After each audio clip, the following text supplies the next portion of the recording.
I'm joined today by David Mathews. David is one of my dear friends, love him and his wife Debbie dearly.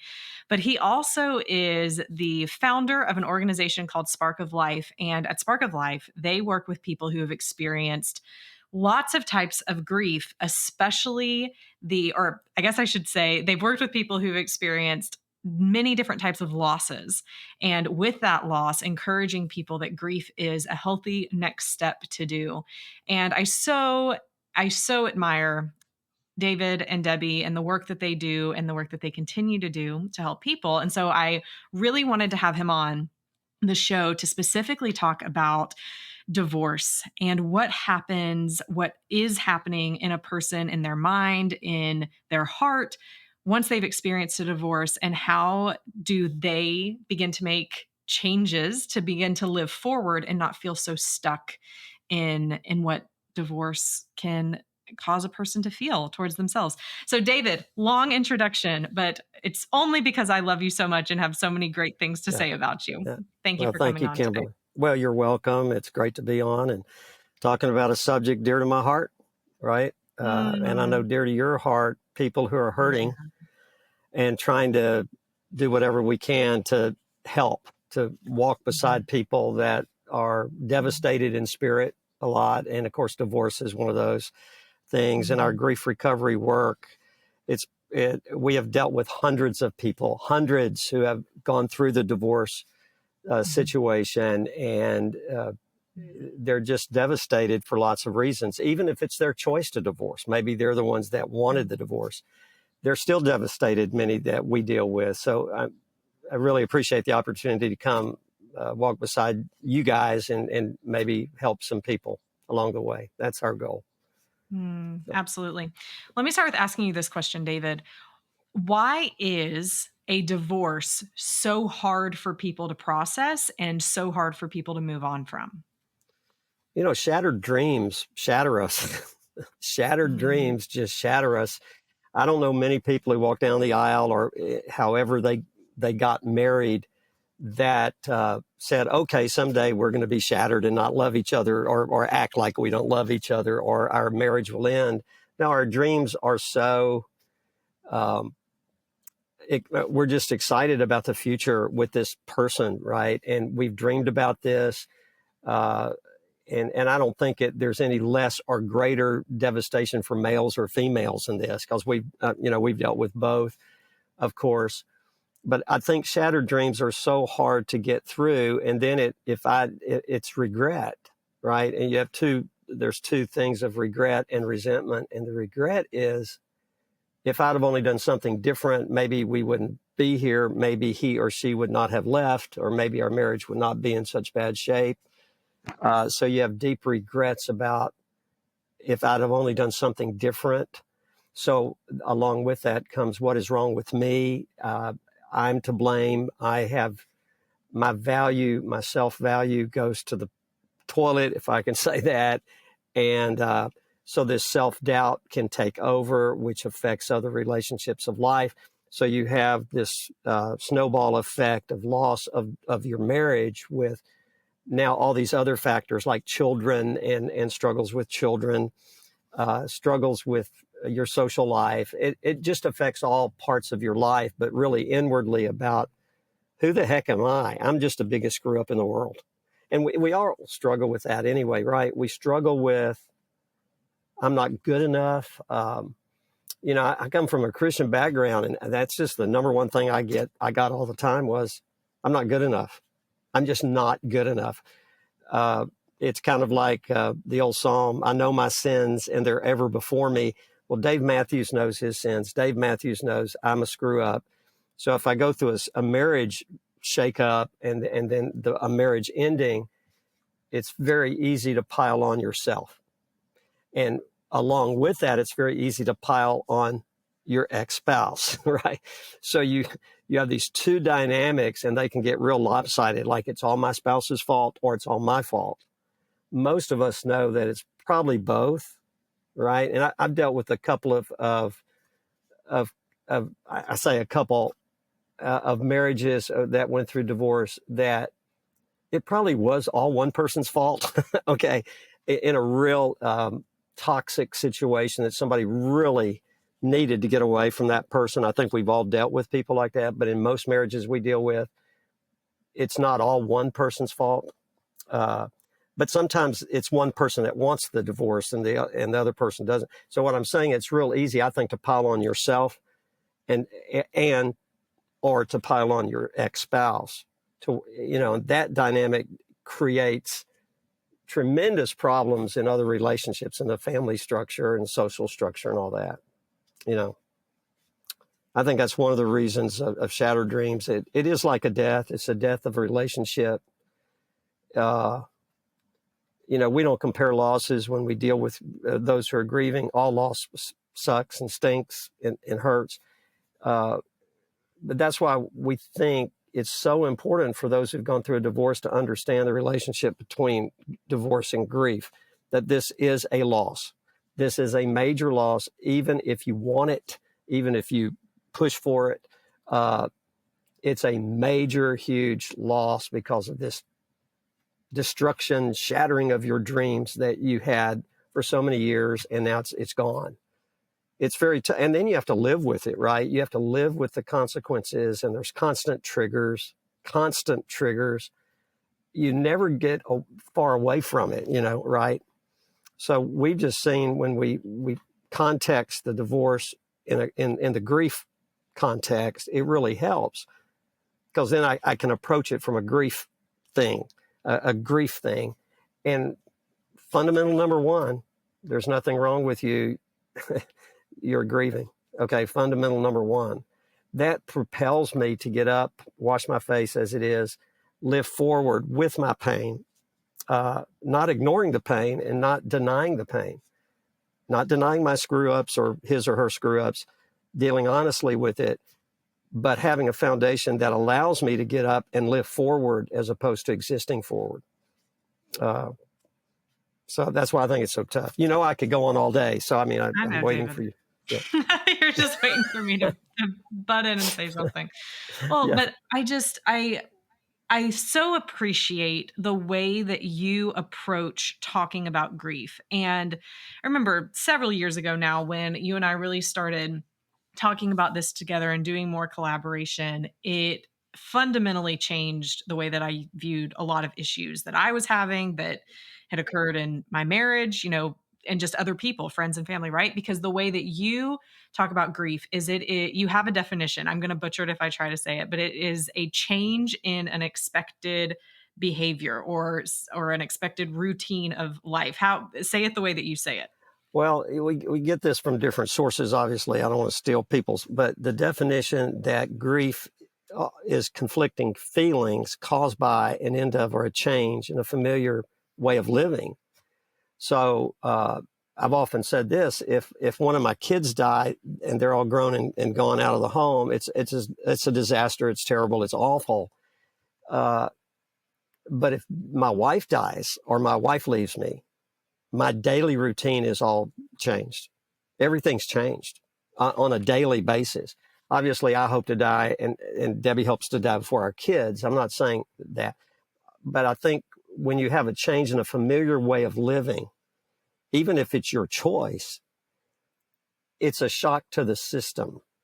So in divorce, for example, and we all know this, it's a long process. It's very weird or unusual for it to be, okay, you're in a happy marriage, the next day, divorce. Okay, bam. No, it's a process of conflict and hurt and pain, and then maybe trying reconciliation. All that stuff goes with it. It could last for years, right?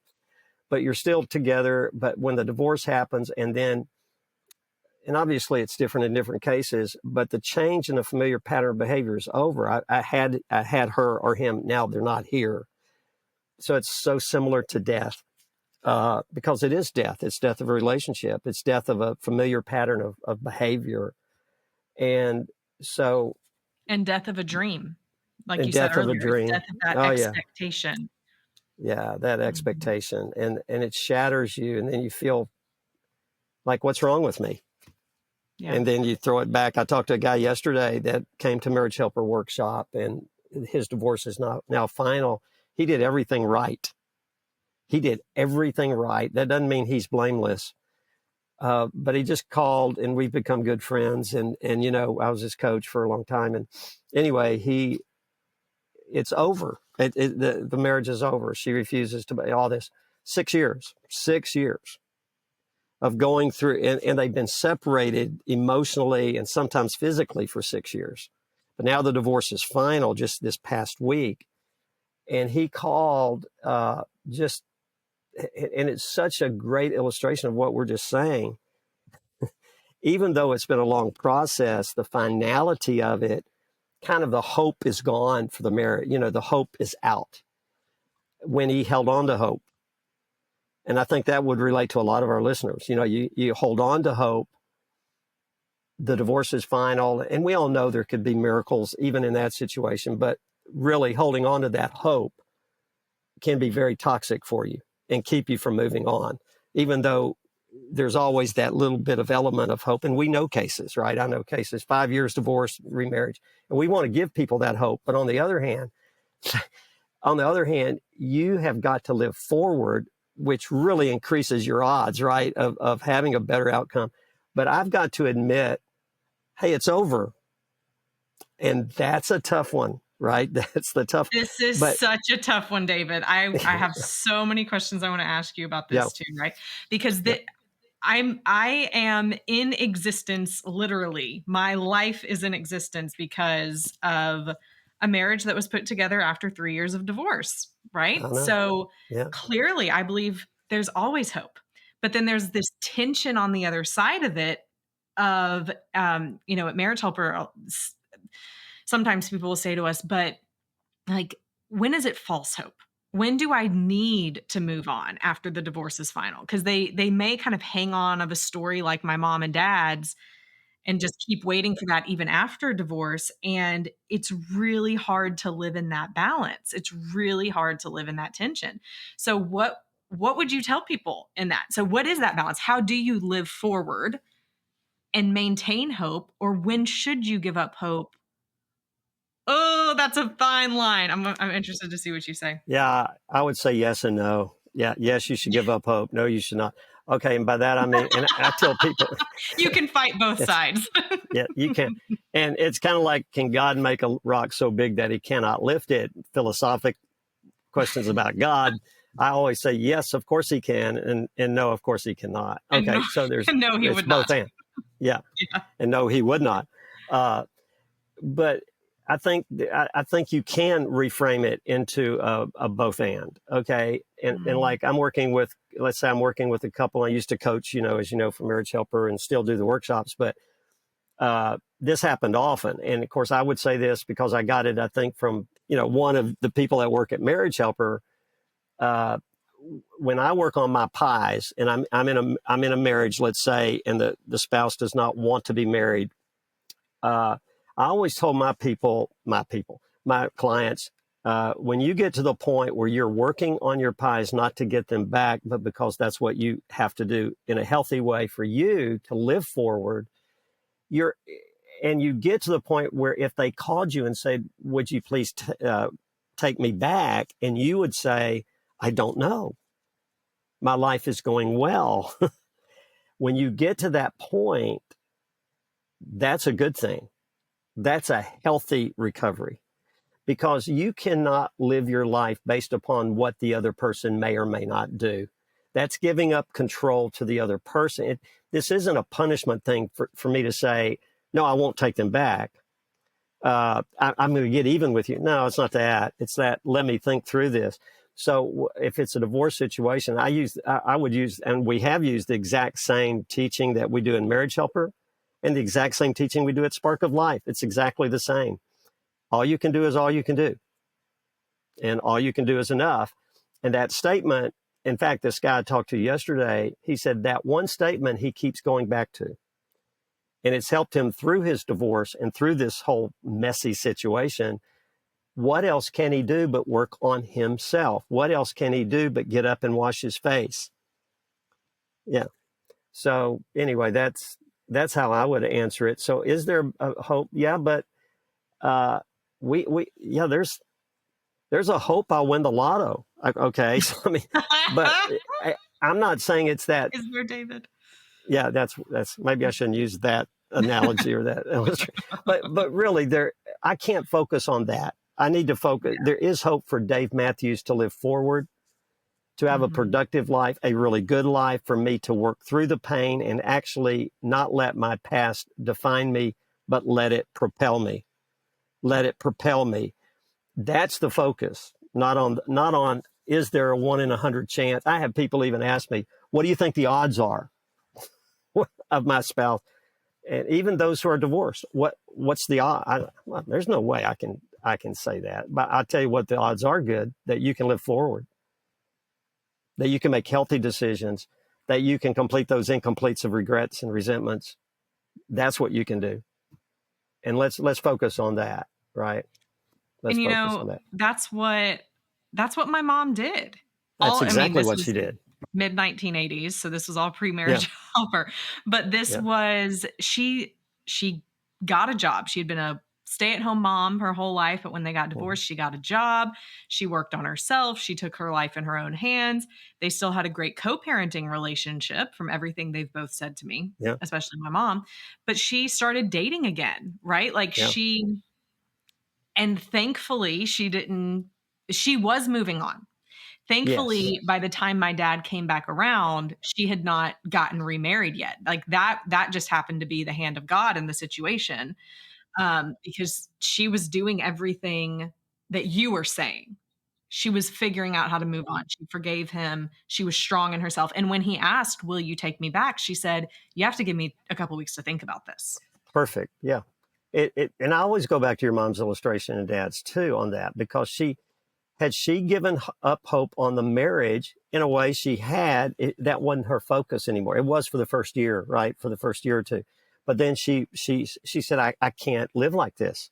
And had she quote, and I hate, had she held on to that hope, and I'm putting my fingers together if you can't see this on the podcast, but if she holds on to that hope to the extent that all her life is focused on getting Joe back, he probably wouldn't have even come back, I think, right? yep, that's it. That is the nail on the head. That's the It nail on the is. head. You're not putting all your hope in this one person or in this one Yes. Yeah. relationship. You're putting your hope in something bigger and greater that you work towards. And if this happens to come back around, awesome. Praise, Yes. right? Like Awesome. that's amazing. If you But both want it, right? Yeah. if you both want it, that's it. Yeah. That's it. So Well, and it's you like focus illusion, right? It's like focus Mhm. illusion. One thing or Yeah. one person can. But anyway, go ahead. You had a question. You mentioned something just a minute ago about something about resentment, or what was it Yes. you were just Yeah. talking about? Well, the incompletes of resentment and regret. That. What's Yeah. that? People stay stuck through a grief situation, a loss. And remember, we're talking primarily about divorce because of Mhm. unresolved conflict. Mm. Something in the past, and that's why everything's in context. That's why it's so important. Uh, it's so important to put divorce in the context of grief, and then what keeps people stuck. The loss does not keep people stuck. Most people think it's the loss that keeps them stuck. So if my marriage is lost, my spouse has divorced me or I've divorced them, it's final, the divorce is there. What keeps you stuck is not the loss. If it is the loss of your marriage that keeps you stuck, you're in a bad shape. I mean, you're in bad shape because, right? It because you can't change that right now. You can't change it. So what does keep us stuck? I have to identify what it does, and it's unresolved resentments or regrets. Regrets are what I did that hurt the relationship. Resentments are what they did that hurt the relationship, and it fits perfectly with divorce. So, in divorce, even if you're still married and you are separated, I mean, this applies to any situation. But in divorce, if I hold on to my resentments toward my spouse for all that they did to me, then what happens is that becomes my life, and I'm consumed with bitterness. And let's do a survey of people who've been through that and now see it and how it hurt their relationship with their kids, with their grandkids. with their friends if they're consumed with bitterness. So I did a divorce recovery group for 3 years in Flint, Michigan, 3 years every Wednesday night. People flocked to that. We put a sign out front. We had a busy, big old church, and it was a sign out front, divorce recovery group, Wednesdays at 7 o'clock or 6 o'clock. And we had 200 people come over the period of 3 years, at least, maybe 300. Okay. And most people would come for 7, 8, 9 weeks, get healthy and move on. But we had 6 people that didn't. 6 people stuck around for 3 years. Wow. Yeah. And I was ignorant. I just got my master's in counseling, and we had moved to Michigan, and I wanted to, I had all these groups going on, and it was crazy. I learned never do an unending support group, no ending. Number one, Moral of never. the story. Yeah, Moral of the never do it. story. It's unhealthy. It's Yeah. unhealthy.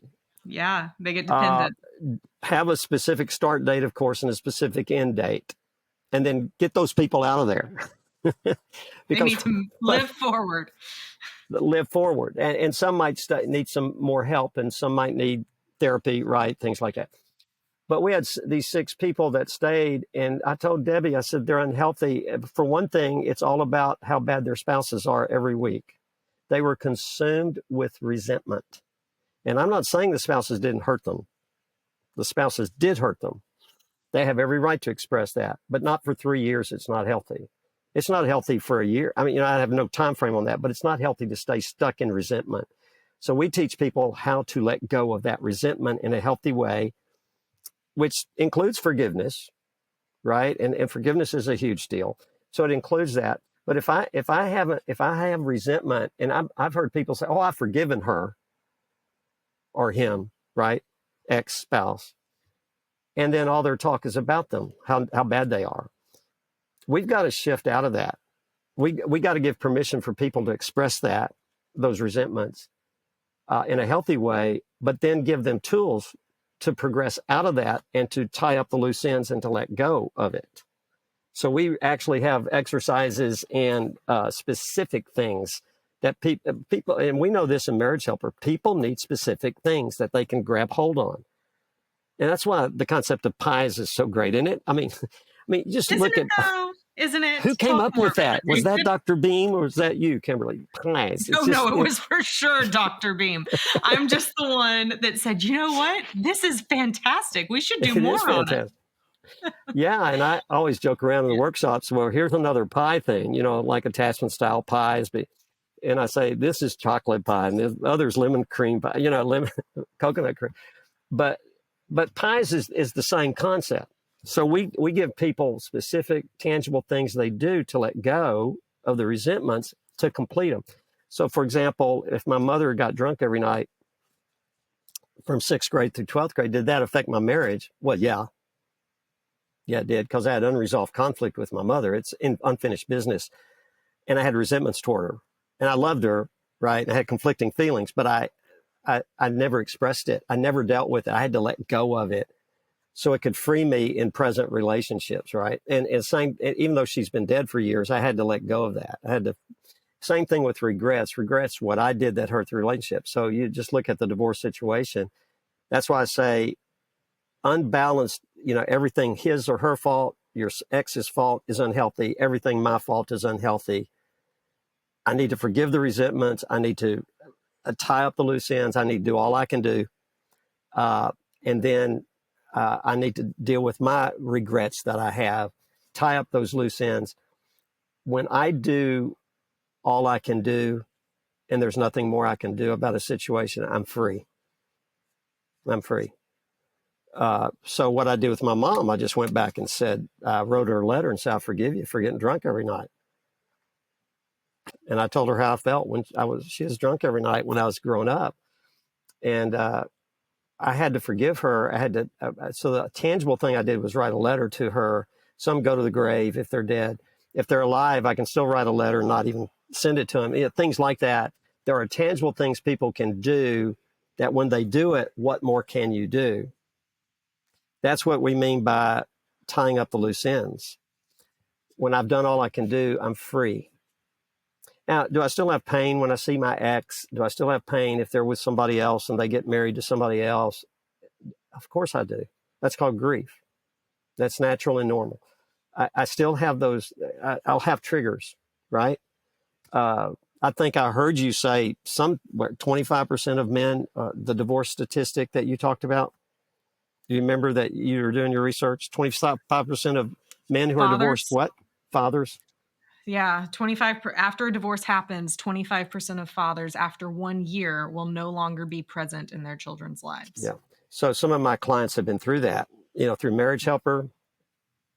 My husband, I remember my husband used to go to the every kid's ball game, and he started having an affair, and then they went through marriage, all that stuff, and then they ended up divorcing. She's still a client, she was a client. He doesn't even come to the ball games anymore, David. So that's a year later, 2 years later.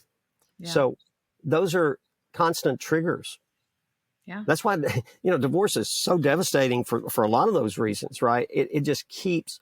It's the gift that keeps on giving, right? It just negative Or the gift gift. that keeps on taking, yeah. And Taking. didn't I hear you say before that divorce can be one of the hardest to process because it was someone's choice?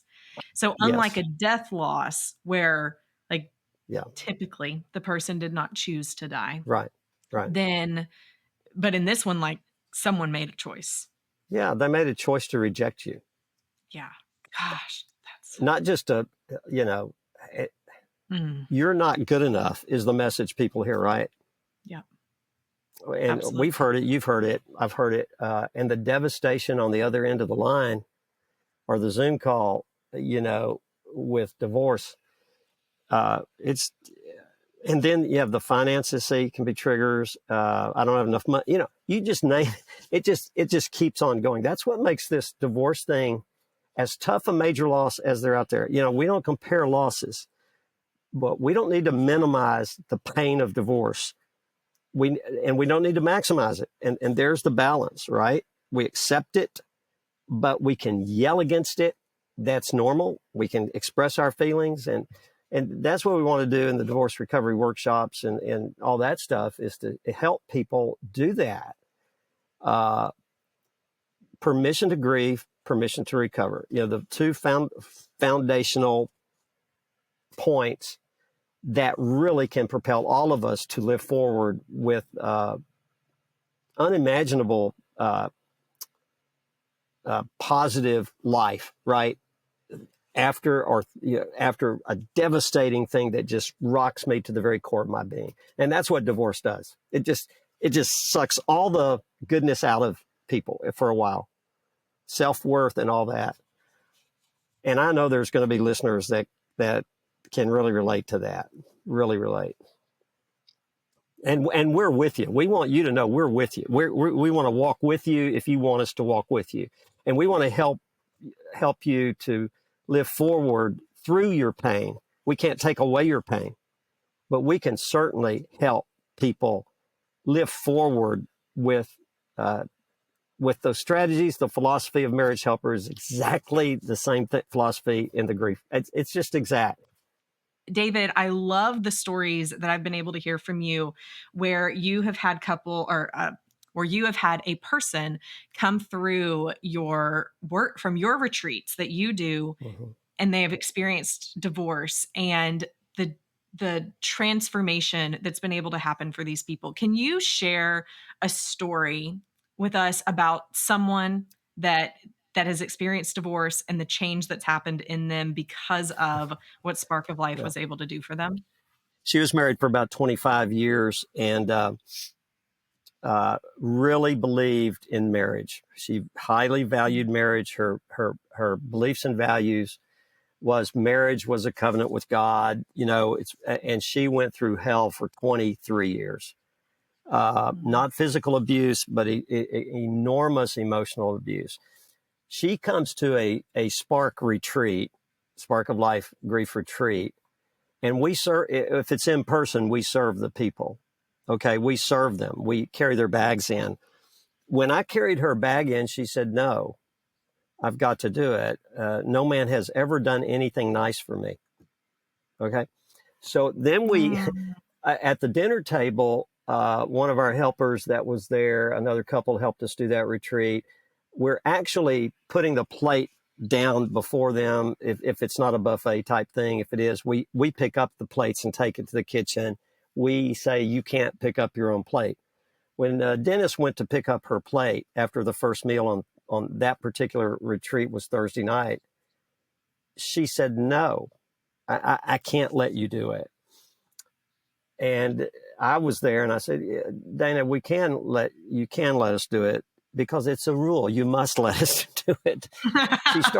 She started crying. And in the group that night, when talking about her divorce, she said her husband had never one time done anything kind to her. Now, this is an extreme case, right? But she was so beaten down, and she was such a beautiful person inside out, such a sweet spirit. It was very hard for her to get over, I am a worthless pile of you know what. She needed to divorce this guy, okay? I mean, she needed to, but she didn't. And then he divorced her. But even though she had every right to get the divorce, even from a strict religious situation from her beliefs and values, she still felt worthless. It was still, if I had only been a better person. And she was a good person and is a good person. By Sunday at the retreat, she was totally different. She had worth because what she was experiencing was deep grief all the way through her marriage. See, it was a continuous loss of being disrespected. Yeah, we've seen people change, but when both people change, right? We've seen, but this case, he didn't change. He did not. And she was not perfect, but she felt so devalued for 20 something years that she couldn't even let a man take a plate back to the kitchen. But she finally did. And when she did, and she told the group about it and started crying, it was such a release. And even by Friday, as we got into details of specific things to do, and Saturday, she had to complete resentments toward him. She had to go through the process of doing that, and she did. And then she went through the process of any regrets she had. She had to be honest with how she had failed. And then by Sunday, she is just a different person, wants to work with Spark, right? Wants to help others. Just like people at Marriage Helper want to, they want to help others when they get that help. This is hope for people to have something they can hold on to and use for the rest of their lives. It's just not going to be it's just not a 3-day deal and it's over, right? It's like the marriage workshop. It's not just 3 days and it's over. It's 3 days for a beginning, a new beginning, to live forward with hope for the future. And my life is not over, and there are good days ahead. And sometimes, I make this statement all the time, feeling helpless and hopeless does not mean you're helpless and hopeless. It means you feel it. There's a difference between emotions and thoughts. I've been asked to give testimonies of people, kind of like you just asked, and there's so many. Yeah. I mean, it's unending. And the deal is community is the key there, right? I read a book and it's one thing. I read a book that says I'm not worthless. Okay, I'm not worthless, but I feel worthless. And I'm not against books. Yeah. I've written a couple, and I'm writing. I've got about 3 more I'm writing. But I mean, as books are good, but when you combine those principles that have been proven to work with real people who have been there, and then with a community that's not going to support the fact that you're worthless. They're not going to support that. They're going to support that you are worthy. And how do you do that? When somebody says, I screwed up my marriage, blah, blah, blah, even if you're if you're one of the causes, which most people, both, but okay, from affairs to whatever you've done, and the other person listens and doesn't throw rocks at you, then they verify that you're not crazy. You're a flawed human being, right? But they've accepted not the bad behavior if you had bad behavior. And when you say, I've had people say, I hate my ex-spouse. I hate them. So when they say that, what do we say? Do we say, oh, you shouldn't hate them? No. We say, I'm so sorry you're hurting so deeply. That validates somebody's feeling. They don't want to hate anybody, but they feel it. It's the same way with God, and we can go there forever. But those feelings that I have does not mean I'm a terrible person. I'm a normal human being who, when my whole self-worth has been challenged by, this marriage thing that failed, the divorce, I need somebody to say, hey, you're still a person of worth. I'm sorry for your pain. Let's walk together in this. I'm not going to condemn you for having those feelings. And that's so freeing. And you can only get that in community, right? You can't get it just reading a book. You've got to have a group or a person or somebody that's going to listen, as we say with the heart, with two ears, no mouth, no nose. Right? You can have a nose and two ears, but no mouth. Yeah, right. You can have a mouth. No mouth. So, in other words, just listen and validate. Listen and validate. I've got Kimberly all shook up here, laughing about my lack of communicative skills. As I say, I make my living through words, and that's why we're in debt. Okay, that's a joke. Okay, so, but anyway, validation is so important, and somebody not to tell you what to do, but somebody to walk with you and encourage you. Okay, David. So as we wrap up this podcast, we focus a lot on the pies, which you've already mentioned a lot. Yeah. So what is maybe one or a couple of things that you would encourage people that are experiencing divorce or living on the other side of it to do in their pies as they're experiencing this? Okay, I'll give you an old tried but true that a lot of people use, but I have to change in little steps. Little, small. I cannot climb to the mountaintop today, and I'm surrounded by Alaskan mountains and the Kenai River as we speak. I can't climb to the top of the mountain today, but I can take a step. And what we found most hopeful is, especially in divorce, when my whole psyche, if I can say that, has been shattered, right? Mm-hmm. I've got to force myself intentionally to focus on what I have, not on what I've lost. Okay, I've got to switch the focus from what I've lost to what I have. It's the old thing of counting your blessings. It's the whole thing of that. We do not mean do not deal with your pain. Don't act as if it's wrong to have pain. No, in your pain, force yourself and I say take 2 minutes a day. I did it yesterday. I need to do it today. 2 minutes at the most. One thing you're thankful for today that you have. And one positive experience from the last 24 hours. And then one email in our world, one email to a friend to encourage them. But if you take 30 minutes to do that, you are going to stop doing it. So that's why we say a minute to 2 minutes max. We actually have this as part of that's what I've been working on, the divorce recovery aspect of this, the tangible thing, but that's at the end but this is so important to start focusing on what I have, not just what I've lost. It does not mean don't think about what you've lost because you're in grief. It's okay. Focus on a little thing. What do I still have that I'm thankful for? And, like this woman that I told you about earlier, that at the grief thing, she focused on what she had, and that was her good friends that were there for her. And she said, I'm thankful for my friends. And she wrote it, and we have a gratitude journal. You write it down, right? It takes 5 seconds. Positive experience last 24 hours, whatever. There's got to be one thing in your life that's positive. Maybe you have a child that you love, right? Maybe they said they love you. Maybe you have a friend that called on you. And then take 1 minute and encourage somebody else. We got to start getting life words into people. That's what happens at workshops. Life words into people. And what it does is when I experience loss, I've got a circle here, and I'll make this quick. The loss, in this case, divorce, is the loss.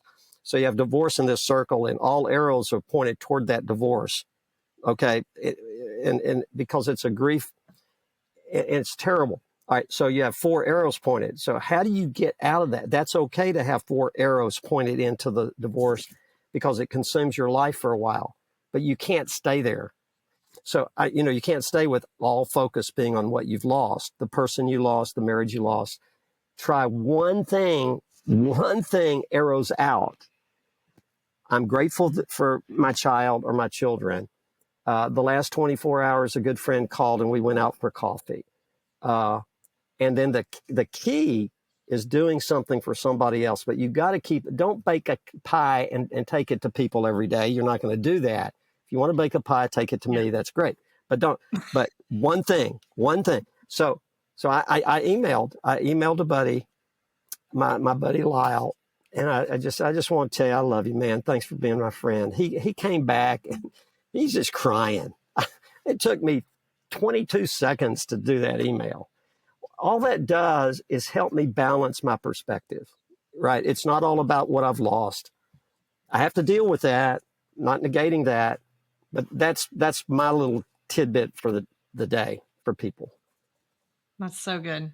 So what I heard Okay. was you take small steps, the smallest minuscule step that you can that still moves you forward. And and some ways that you can do that is focus on one good thing that's happened in the past 24 hours, a positive experience. Three things that you're thankful for that are still in your life. Well, I said And one thing, but you can do oh, 3 you if said you one. want. Or Yeah. you could do half of one because that's the You small could do step. half of one. Yeah. That's Exactly. right. Or sending an email or a text message to a Yeah. friend, just telling them that you appreciate them. That's simple. That's Just think simple. if you did that every day. Research has shown the power of what we just said. There is so many Mhm. studies on it. Uh, and I Mhm. just like the concept. Life cannot be focused on what we've lost all the time. I've got to start also appreciating what I have not lost, what I still have. That Yep. balances us. Yeah. Okay. Episode 91 of It Starts with Attraction for listeners, we Okay. talked about how to rewire your brain using gratitude. And so Wow. I talk in there about the science and research of gratitude and how Oh, to that's good. do some We good might things have in read your the life. same stuff. Yeah. A lot of Yeah, I science bet out we there on it. did. Yeah. Great minds think alike, David. They do sometimes. They They do. do. David, thank you so, You're so welcome. much for being on. You're welcome. Appreciate everything you do. You too. You too. Blessings from Debbie and me to you guys.